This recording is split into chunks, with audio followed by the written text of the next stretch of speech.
Aquel día al atardecer dijo Jesús a sus discípulos: Vamos a la otra orilla.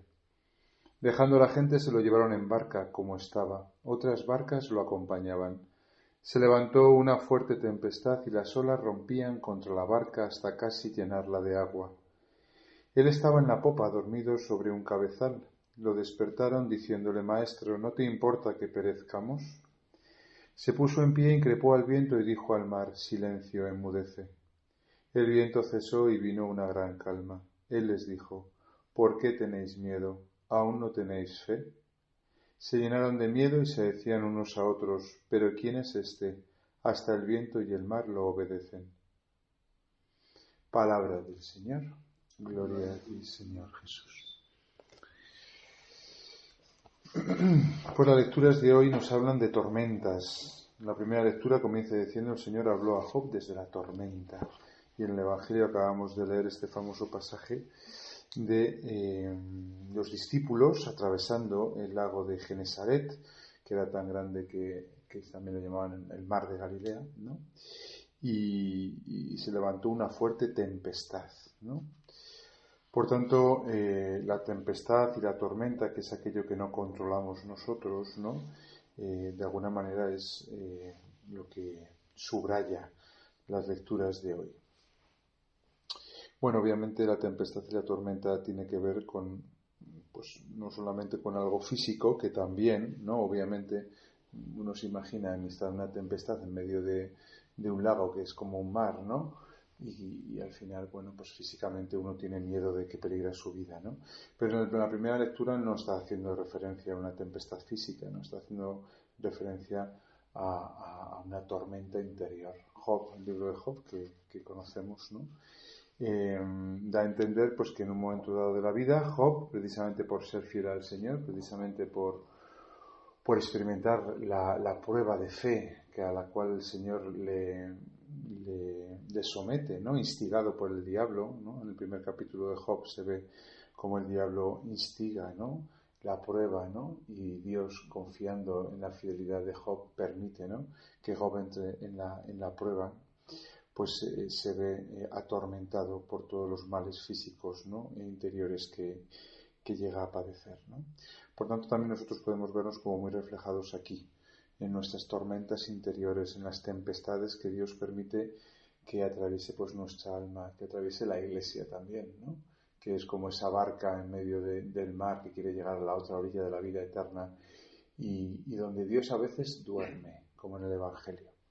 O como en el libro de Job, porque Job también en un momento dado podía haberse preguntado: ¿pero qué he hecho yo?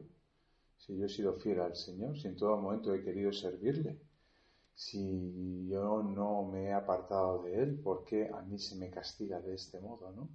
Muchas veces nos atormentamos con estas preguntas creyendo pues que la prueba viene de nuestra infidelidad, de nuestro pecado, habiéndolo querido hacer siempre bien, ¿no? Y hombre, siempre tenemos pecado delante de Dios, por supuesto, nadie puede decir que es santo delante de Dios, ¿no? Pero sí que tenemos que entender que Dios puede permitir a veces, ¿no?, que la tormenta, la noche oscura, como llama San Juan de la Cruz, se cierna sobre nuestras almas. Y en algunos momentos de oscuridad, entender que no es solamente por nuestro pecado, que ciertamente siempre está, sino también, bueno, pues porque Dios quiere purificar el corazón. Por eso en la segunda lectura San Pablo está hablando de una expresión que él habla mucho de ella, ¿no?, que es el hombre nuevo, la mujer nueva, la criatura nueva. Cuando uno conoce a Dios, Dios empieza a formar en él, de ese hombre viejo, empieza a formar en él un hombre nuevo. O si lo queremos en términos del corazón de Jesús, en este mes de junio, el mes del corazón de Jesús, Dios nos va modelando el corazón, Dios va formateando nuestro corazón para hacer un corazón igual que el de Cristo. Porque no se trata solamente de ser buenos, no se trata simplemente de no cometer pues los grandes pecados, ¿no?, del decálogo, ¿no? Se trata al final en la vida espiritual, aquellos que quieren seguir a Cristo, aquellos que quieren montarse en la barca con Él, que quieren ser fieles, que quieren permanecer en la prueba, de tener un corazón como el de Cristo. Y eso no es automático. Es más, podríamos decir que eso es imposible a nuestras fuerzas. Es más, podríamos incluso pensar que es arrogante pensar que nosotros aspiramos a tener un corazón como el de Cristo. Lo que pasa es que es Él que quiere dárnoslo. Es Él el que nos llama, es Él el que nos seduce para que le imitemos, y no solamente exteriormente, ¿no?, sino interiormente. Y por eso esas tormentas a las cuales somete a sus discípulos, ¿no? Cuando los discípulos le despiertan y Jesús obra ese milagro, ¿no? Dice la última frase de Marcos, se llenaron de miedo. Ese miedo ya no es el miedo de la tormenta, el miedo de la tormenta ya había pasado. Ese segundo miedo que experimentan los discípulos es el miedo de verse frente a la majestad de Dios, frente a la omnipotencia de Dios, frente al deseo de Dios que quiere formatear el corazón de estos analfabetos, de estos pobres hombres, y que sin embargo Dios les ha elegido y les quiere día a día, poco a poco, transformar en criaturas nuevas, en hombres nuevos. Por eso Jesús les echa en la cara su falta de fe. ¿Por qué no tenéis fe? Aún no tenéis fe. Por tanto, de alguna manera, cuando Dios nos somete a la prueba y a la tormenta, que es necesario para ser hombres nuevos, Dios espera de nosotros que tengamos fe, que nos ha dado pruebas suficientes para que en esos momentos como Job o como los discípulos, en los cuales todo se ennegrece, todo se oscurece, nosotros permanezcamos firmes, sabiendo que Dios sabe lo que hace. Y esa es la fe que Dios nos pide, la fe en que Él va a hacer de nosotros criaturas nuevas. No es fácil, por eso la fe tenemos que pedírsela también al Señor en esos momentos. Pero eso no quiere decir que a Dios, cuando nosotros fallemos o cuando no tengamos fe, le defraudemos. A veces podemos pensar, Dios nos somete a prueba, nosotros no somos capaces de aceptar la prueba, de vivir con fe en medio de la prueba, nos quejamos, nos asustamos, como Job y como los discípulos, y parece que después de eso Dios se separa de nosotros. Pero no es verdad, porque en el libro de Job sabemos cómo termina.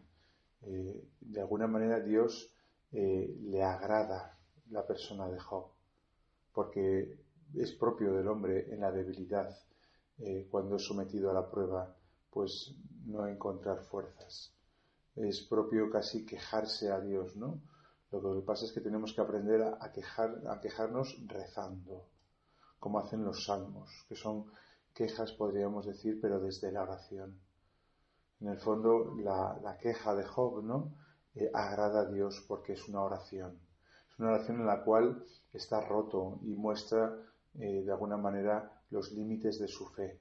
Igual que los discípulos se asustan y llaman a Dios también, de igual manera, ¿no? Los salmos son esos gritos asustados con los cuales llamamos a Dios. Pero a Dios eso le agrada, porque lo que quiere es que contemos con Él y con su sola gracia y con su sola fuerza, no con nuestros méritos. Por eso al final del libro de Job, el Señor alaba a Job, y sin embargo no lo hace así con los amigos de Job, que se habían posicionado frente a la prueba con altanería, con arrogancia, en el fondo como diciendo, bueno, hay razonamientos, ¿no?, hay argumentos, hay fuerzas de voluntades que pueden hacernos pasar la prueba. Pues no. El ser humano, ante la prueba de Dios, no hay fuerza de voluntad que pueda con ella. Nuestro hombre viejo es viejo, está quebradizo, no puede. Lo que sí que debemos hacer es, en el momento de la prueba, como Job y como los discípulos, gritar al Señor.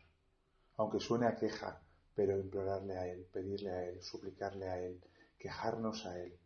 Como cuando le quejamos a un padre o a una madre que sabemos que, más allá de la reprimenda que nos pueda dar, en el fondo nos va a escuchar y nos va a atender. Por eso la pedagogía de Dios pues puede parecer un poco dura a veces, pero ciertamente que es la ideal para nosotros. Porque cuando pasamos por la tormenta y vuelve la calma, entonces tenemos conciencia clara de nuestra debilidad y tenemos también conciencia clara de que es Dios el que nos sostiene. Y entonces Dios puede crear en nosotros ese hombre nuevo sin la arrogancia, sin el orgullo, sin la vanidad, sin la altanería. Y eso no es fácil. No es fácil que Dios nos haga santos sin que nosotros nos creamos que somos nosotros los que hemos de alguna manera obrado el milagro. Solamente Dios puede hacerlo.